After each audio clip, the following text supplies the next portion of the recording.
IVM.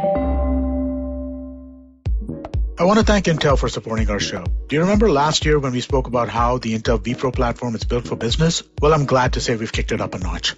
That's right, Intel is back with a new and improved version of the platform. The new Intel vPro platform lets you do more of what you want and less of what you don't. So it's better for you and for your IT teams, who really are the backbone of keeping your work-from-home experience easy and enjoyable. I can safely say that the new vPro platform gives you more enterprise efficiency with less constraints. Visit intel.in/morewithvpro, that's VPRO, to discover how you can get more done with less waiting. If you're listening on the IVM Podcast Android app, click the link that's visible to you now. Hello and welcome to the Habit Coach podcast. I am Ashdin, Doctor, your habit coach, and today we have a very special episode. It is an episode that is very, very close to my heart because it is actually what triggered my fitness and health journey. And the word that we're looking at is burnout. Today with me, I have a psychiatrist, a coach with over 50,000 hours of one-on-one time with clients. That's an insane amount of time. So I'm extremely excited because I know that he's going to be filled with interesting stories, interesting ideas, and interesting habits for you. With me, I have Manuel Astruc, and he's our guest on the show, and I'm so excited to have this interview start. Welcome, Manuel. Thank you so much. I'm incredibly excited to be here. It's an honor to be talking to you and your audience. And it's so lucky that we're in this state of corona happening, that we can actually do this interview long distance, that, video calls have become the norm. You are sitting in New York. Are you in New York right now? Exactly. So I'm in upstate New York. I'm about 3 hours north of New York City in a small town, Saratoga Springs, New York. Lovely. And I'm in Karjat, which is at my farm, 2 hours away from Bombay. So it's so interesting how technology is making this happen. So welcome to the show.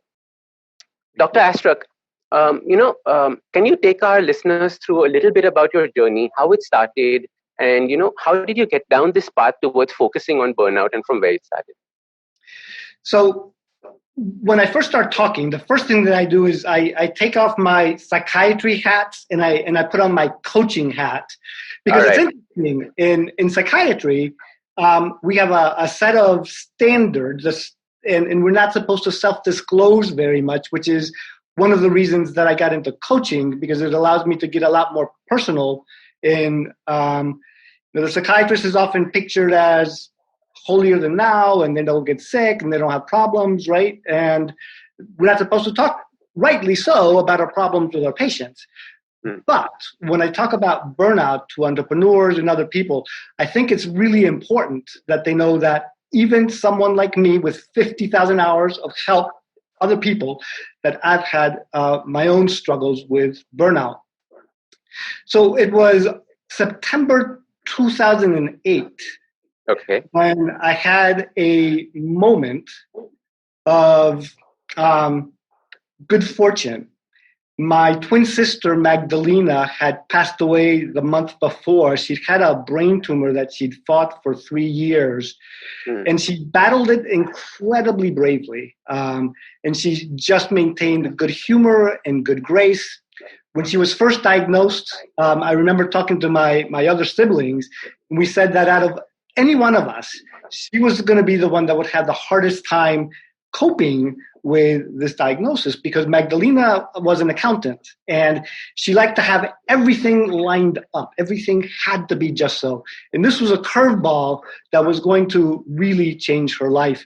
And instead of getting down about it, she told us that this was actually pretty good, that she'd always wanted to be at home with her family and take care of her kids. She was a full-time worker at that point. And she said, I'm home with my kids all the time now. My family visits me all the time. My friends visit me all the time. This is actually not that bad.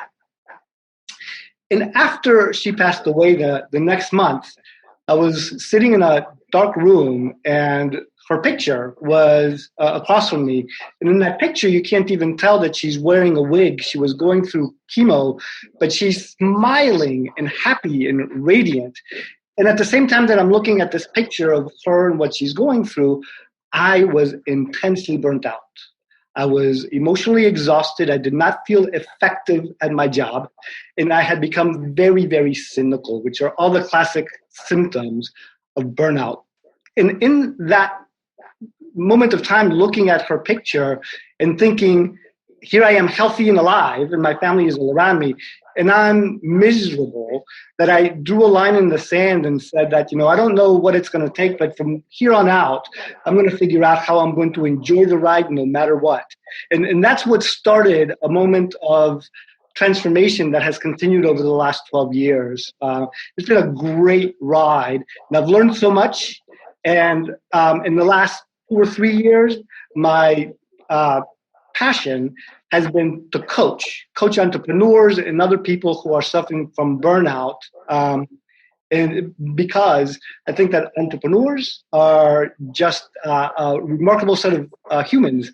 They create value, they take risks, they are under immense stress to work hard and do everything. And the world needs the entrepreneurs, right? And they all want to grow and they all want to learn. So that's how I got started on the journey. What a beautiful story. At one end, it's your sister and her attitude, and what a beautiful attitude that was. And what I appreciated about what you said right now was that idea of drawing that line in the sand and saying this much and no further. And I will never feel like this again. I know lots of people who are at that line and they never take that, that objective of saying, I will never feel like this again. So hence they don't make that move up, right? So after that, how did you learn about specializing in this idea of burnout? And do you have a different hat when you're talking about burnout as a psychiatrist and as a coach? Yeah, so in general, when I'm coaching on burnout, that's me in my coaching hat where I can be a lot more personal. In my psychiatric practice, I'm a full-time practitioner. I've been a solo practitioner for 20 years, and I just very recently brought on some nurse practitioners to help me out so that I could do more coaching and they can take care of the clinical load more and more. But the transformation really was that there's been 12 years of making a commitment to be happy, right? And here's the order that it has to happen, right? So step one is you have to validate your reality of where you are.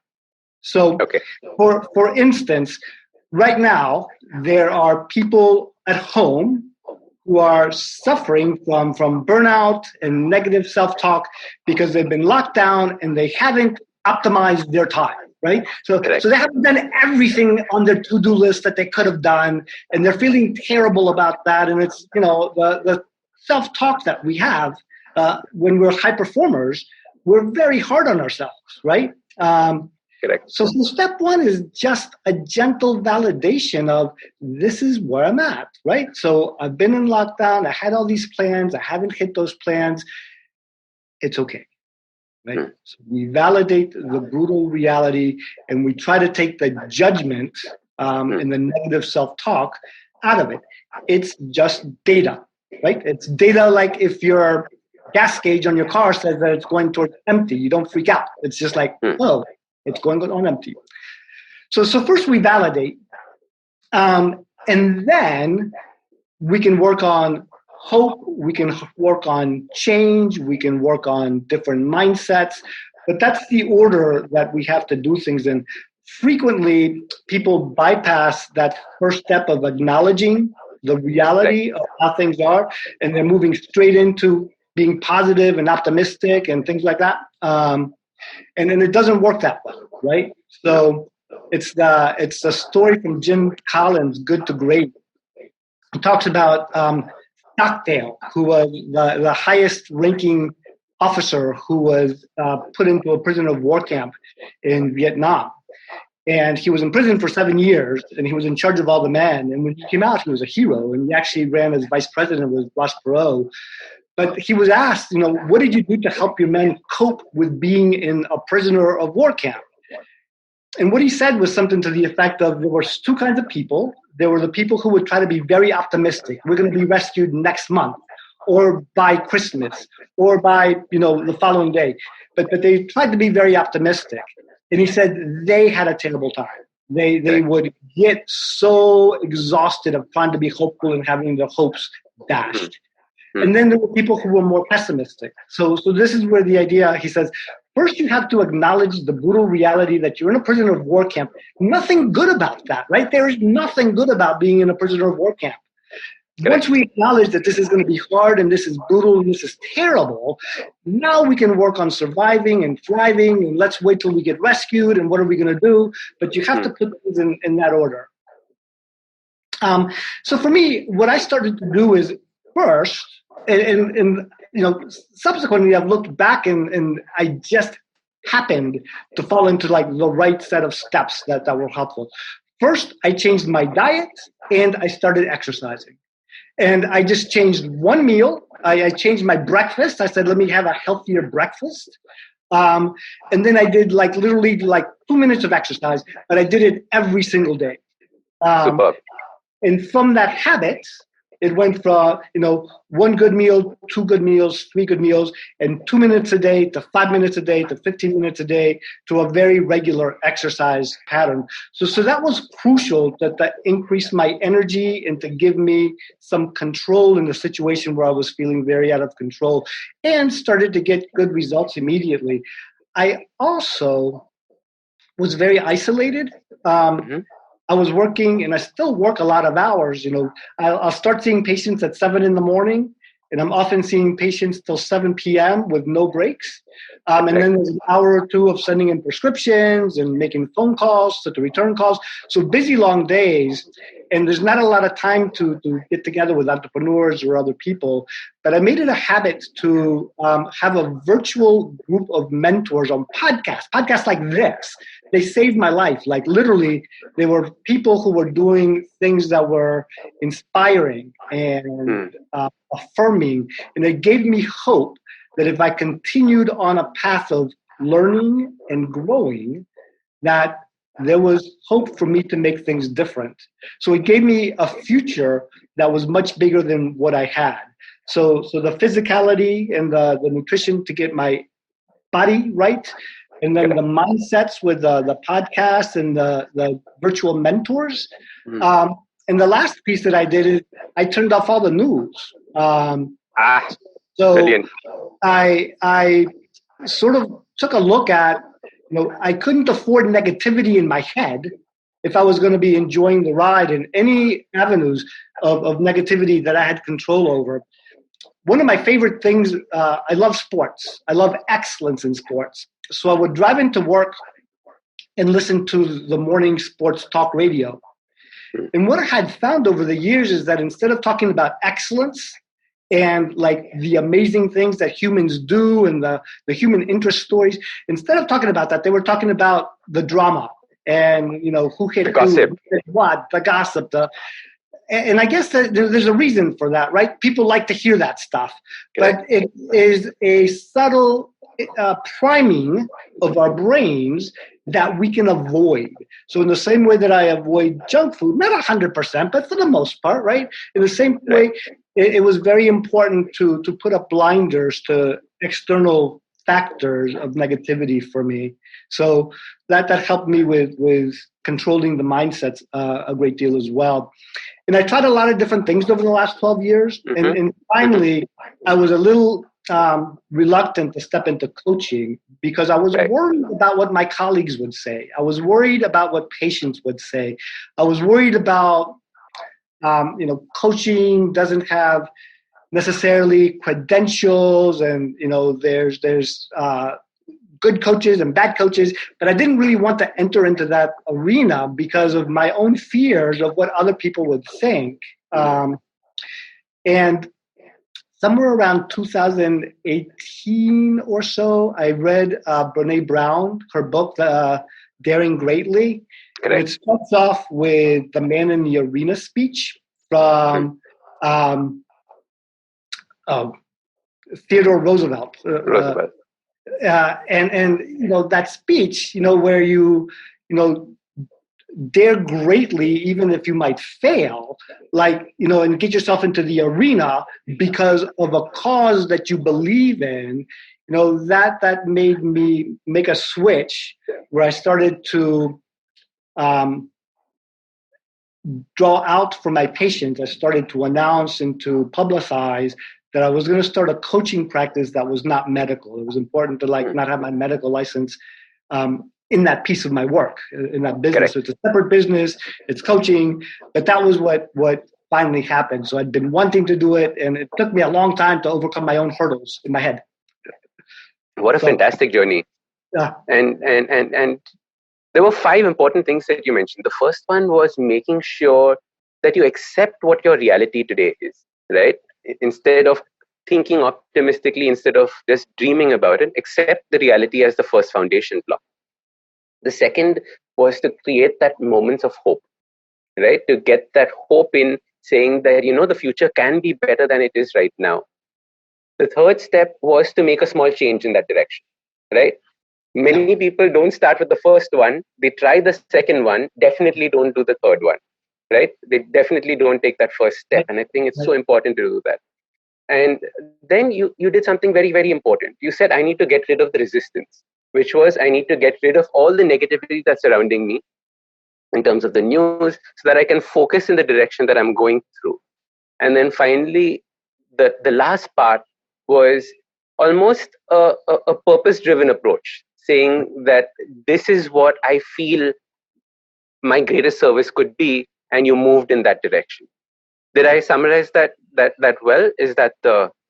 That's perfect, and just I would add just a little nuance. One is the commitment step, right? Right. Like line in the sand that you said before. There's a line in the sand. Like going forward, there's going to be a change, right? There's no coming back from that line in the sand. That was incredibly important to me. That. Yeah. And doctor, when people think about burnout, then it's become very trivialized right now. That's the feeling that at least I have. When people on social media, on Instagram, saying, "Oh, I have a burnout," or "I have a burnout," "I have burnout." But I'm sure that there are actual signs for what is a burnout, and almost like a checklist that if you have this, probably you're going through a burnout. Start these 5 steps. What would you think that checklist would be? Well, I'll tell you. But first, the context is that we're dealing in a society where there's a lot of judgment, right? And the fact that someone is going to have a hard time opening up their reality and their truth is a hard one. That cutting out our own judgment and the fear of judgment of others, because there is a lot of stigma. And the culture is often, just go harder, work harder, work faster, at all costs. So there's actually 3 symptoms that have been recently operationalized by the World Health Organization, I believe, for burnout. So the first is this physical exhaustion. Okay. The second is a loss of a perceived effectiveness at work. I no longer feel that effect. May not be true, but I feel like I'm just not making a difference in my world. I've lost my impact. And then the last is this snarky, cynical, negative attitude towards everything that colors your world. It's a little different than depression, and depression can coexist with burnout. In fact, that was my next question when you mentioned the physical tiredness and that. Absolutely correct. Yeah. So you're saying they two can exist together? They can. You can have just burnout, or you can have burnout with depression. You can have just depression. You can have depression with burnout. Yeah. Okay. And do you see these as early warning signs, or once they've happened, now the burnout has started? Are there early warning signs as well? Are there red flags that you should be looking for? I think so. And as with anything, in psychiatry, there's a spectrum, right? So it's like a rainbow that, there's very light colors and then much more bold colors. And it's very hard to draw a line, where is there an illness and where is there not. So I'll tell people, look, if you put humans and you line them up according to size, like when someone is very, very tall, we'll all agree that they're very tall. But when does it switch from average to tall, right? It's not a sharp line, but somewhere in there, we'll draw a line, just arbitrarily, right? So, and then there's early, not average, less than average.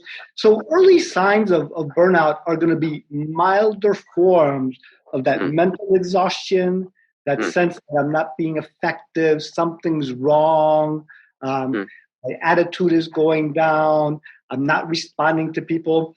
And part of the challenge is that our culture in entrepreneurship and in work, especially if you're a high performer, high achiever, and you're really trying to do something, climb the ladder in whatever way, it's to, when you get the early warning sign, it's to just power through it, right? So we lose our sense of introspection. So you can think of, I don't know, a car that starts to have a little rattle, and it's easy to ignore, but it's a little rattle, and then at some point your engine falls out, right? So you have early warnings, but you have to be tuned in, you have to be listening. Sometimes people will start to tell you, hey, your attitude, dude, you're really getting, sarcastic, and you're not listening to people like you usually do, and you just kind of, barked at that secretary. You don't do that. What's going on, bud? And they'll say, nothing, right? It's just busy. Correct. So oftentimes that introspection is missing. So one of the things that talks like this is helpful for is just to increase that awareness for people that if you're starting to have those early signs, more exhaustion, a loss of personal effectiveness as you're feeling it, and more cynicism, that, it starts small and then it can get to the point where people literally will get depressed, right? If it keeps going, you get depressed, and when you start to go in that direction, you end up with functional impairment. It's hard to get out of bed now, right? People are pulling into work. Work and you can't think. You lose your concentration, your focus. And, burnout hurts you professionally, and it also hurts your family. Your family suffers in silence too, or not so silent, but there's an impact 360 around you. That's such a beautiful thing, because, very often we see, especially this was what happened to me, I saw all the red flags as medals for myself because I was working hard. Yes. Right?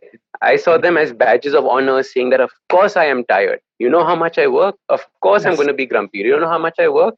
Right? And it was exactly that. I started my own division. I started my own business, and it was part of a family business. I had to prove myself. I had to go out full guns blazing, had to be the best, and all of that. And that's when the burnout set in. And you're absolutely right. It's just one progression after another till now you're deep into it. Right. So if on day one you had all the symptoms that you have at the end of a year and a half, you'd be like, wow, what happened? But because of that slow progression, we just accommodate, right? We accommodate. We tell ourselves, of course I'm tired, of course I'm grumpy. Correct. And till we can't, till we can't go anymore. That's the stage that I got to when after my sister passed away, and I was very fortunate to have her memory and her example to say, this is not the way you have to live, right? Yes. You really don't have to live like this. And there are so many different types of burnouts as well, right? I'm sure there's burnouts amongst entrepreneurs, which is what we were talking about. But like you just mentioned, there could be burnouts amongst caregivers as well. There could be burnouts amongst somebody who's not working but at home emotionally. Yes. All these would fall under the same burnout bucket, would it? Yes, 100%. Yep. So, the progression of burnout is that, doing something and running, into the red zone all the time, with oftentimes, a lot of high achievement mindsets, high performance desires. Someone who is lazy, like they don't want to work, it's hard for them to get out, right? All right. But, fair. It's really going to achieve, going to be much more impactful. You'll see it more in those very successful, very driven people because they don't make time for their recovery.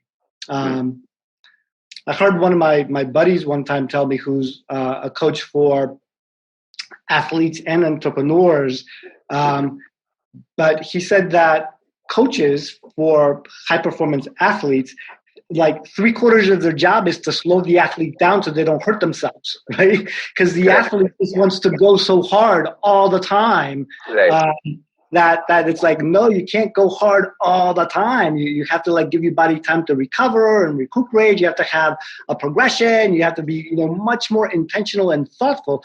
You can't just, go 100% every single day and not suffer, right? Something's going to break. In fact, I remember this so well with one of my clients, CEO and industrialist, basically from a very, very well-to-do family. And he was just pushing 7 days a week. So I said, what would happen if you don't go to office on one of those days? Let's find out. So we knocked off one day. After a few months, we knocked off one more day. After a few months, we knocked off one more day. 4 days of going to work. And he said that nothing has changed. I was like, yeah, so what were you doing all that time at work?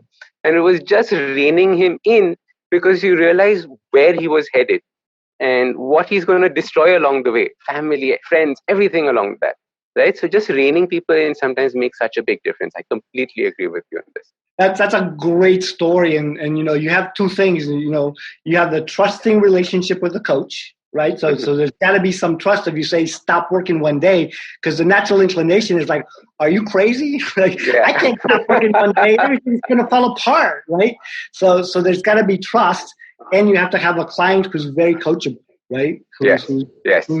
And you get coachable just because you recognize that you don't have all the answers, or sometimes it's the gift of desperation and pain that makes you very coachable. It's like, nothing I'm doing is working. I'll turn it over, all right? I'll turn over the controls to my coach. That coachability aspect is so important. Like, I know people listen to this podcast as well, and there are people who make dramatic changes in their life. So I get messages on my Instagram DMs from people saying that, I did this and I lost 20 kilos after listening to your podcast because I started following some of the habits. And then there are others who listen and don't do anything, right? There's such a difference in mindset. Is there something that is striking one mindset versus the other? Is there an aspect that we can latch onto and maybe, as coaches start kindling that fire? It's such an interesting question. And I don't think that there's a, perfect answer to that, because I've got friends who are burnt out and they are so capable. Like, they could easily leave a high paying job that is to them, they're holding on for their retirement, right?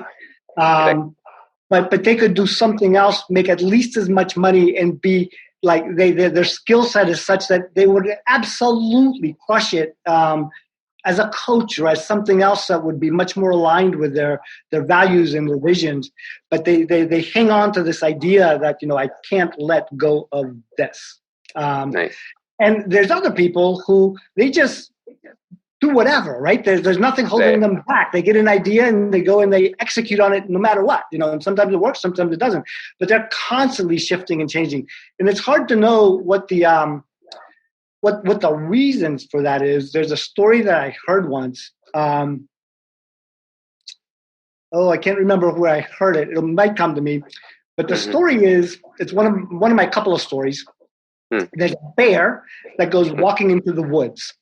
Okay. And he comes onto a camp where the hunters are, and the hunters have gone, but they've left a kettle that's bubbling and boiling with stew, and it smells delicious.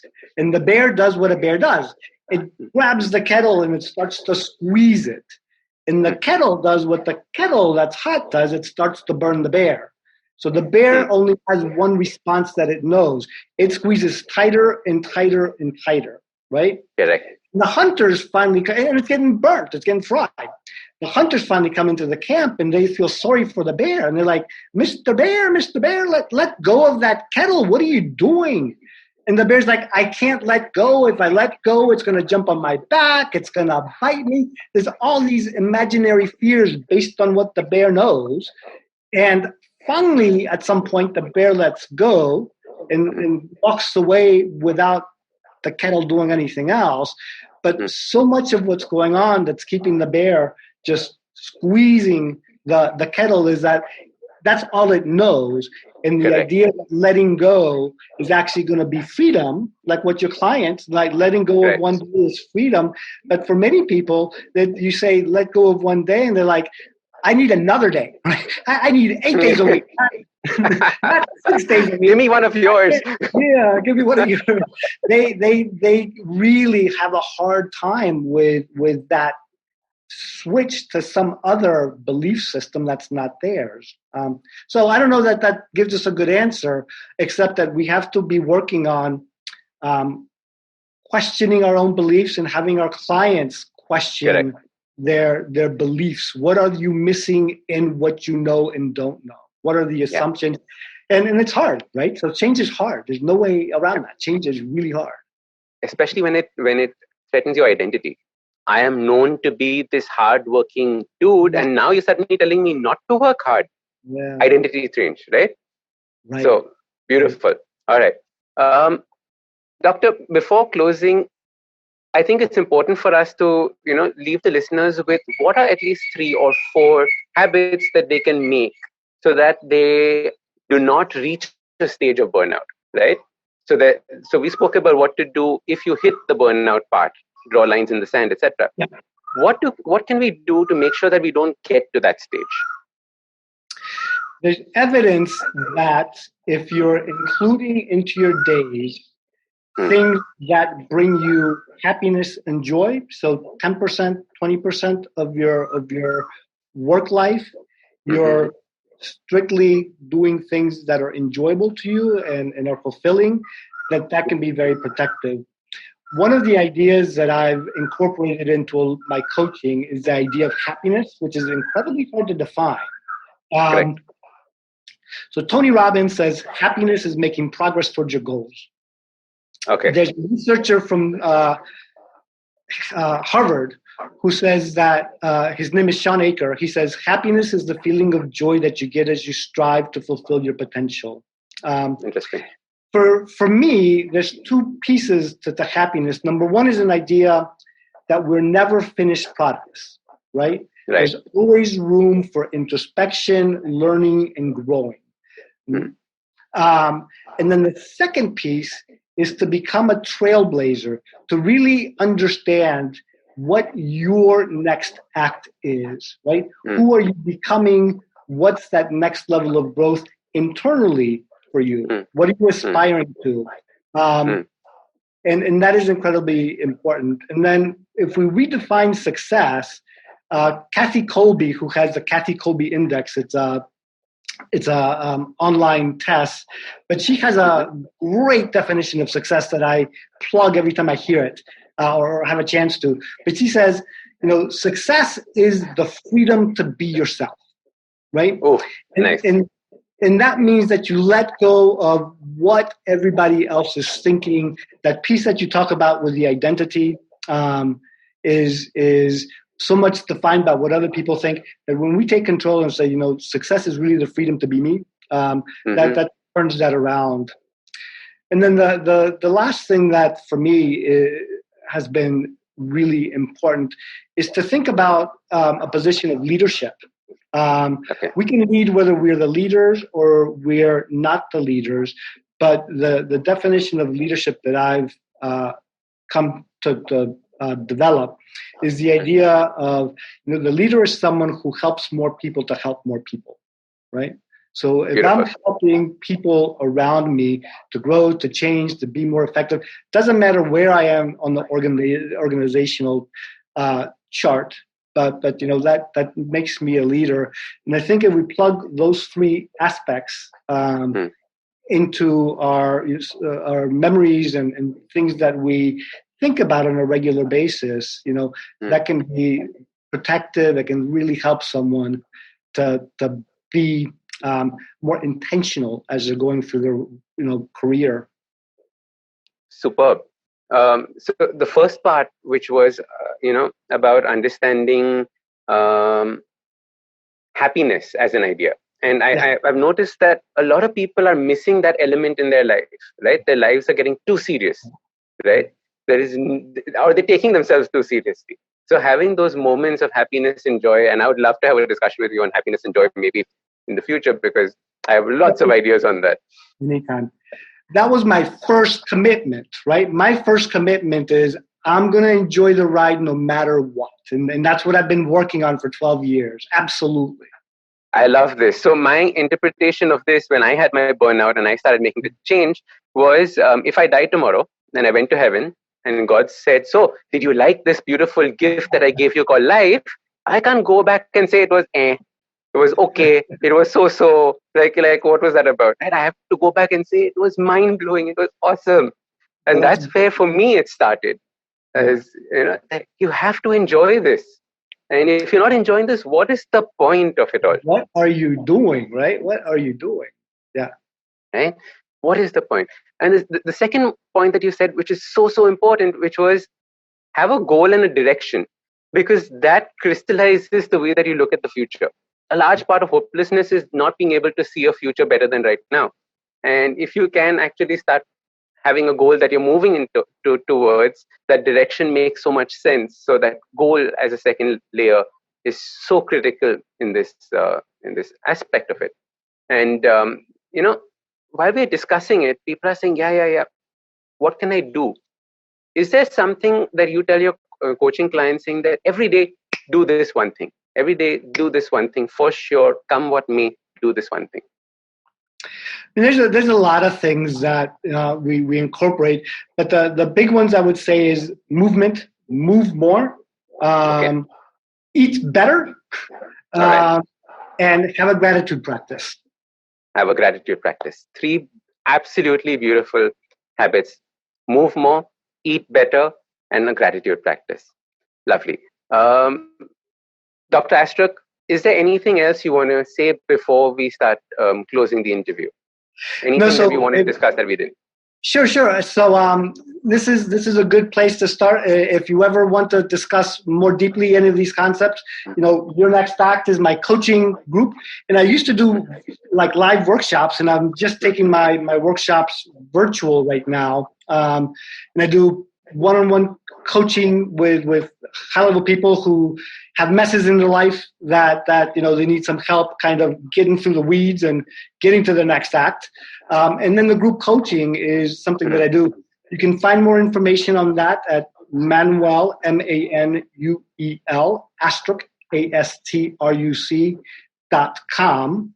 Okay. And on Facebook, every day, Monday through Friday, before I start working, I'll do a 2 or 3 minute morning musing.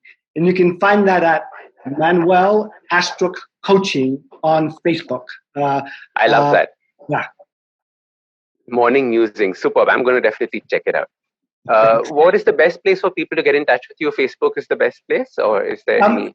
So either Facebook or the website has all my contact information, and it's just getting started virtually. So reach out, and I can certainly tell you the next time that we're going to be launching a program.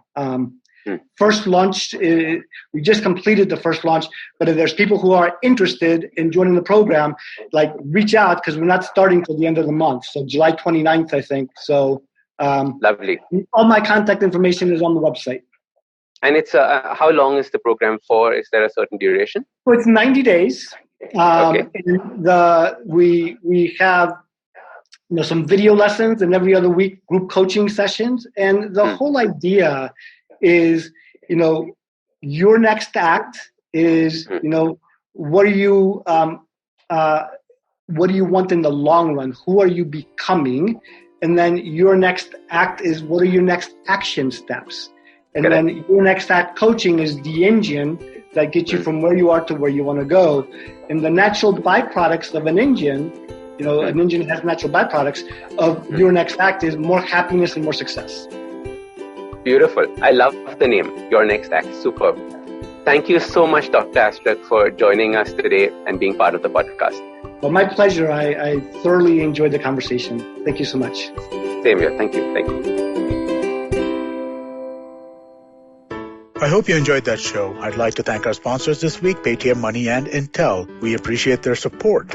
It's been a fantastic week on the IVM network. I hope that you've been checking stuff out, but some of the highlights that you definitely should check out. Ashish Vidyarthi, host of Begin the Journey, was on Cyrus Says. They had a really fun conversation. I think you'll enjoy that. Uncle Please Sid did an episode around development, which was really, really fun. On Edges and Sledges, we had Adam Holyoke, former England captain. While those guys are killing it, one cricketer after the other. Definitely do check out Advertising is Dead. We talk about esports with some really guys who really know that space. Smile India, absolutely right. These guys are killing it as well. So is Pawan at Pragati. Don't forget The Original Things. Again, one of my favorite shows. You must check that out. And thanks for listening, and we hope to catch you again next week. Namaskar, dear Bandhu. My name is Ashish Vidyarthi. These are truly challenging times, and in these times, we need hope. Do take time to listen to my podcast, Begin the Journey. Available on IVM Podcasts, website, app, or wherever you listen to podcasts. Remember, there is hope because there's one life and we are alive.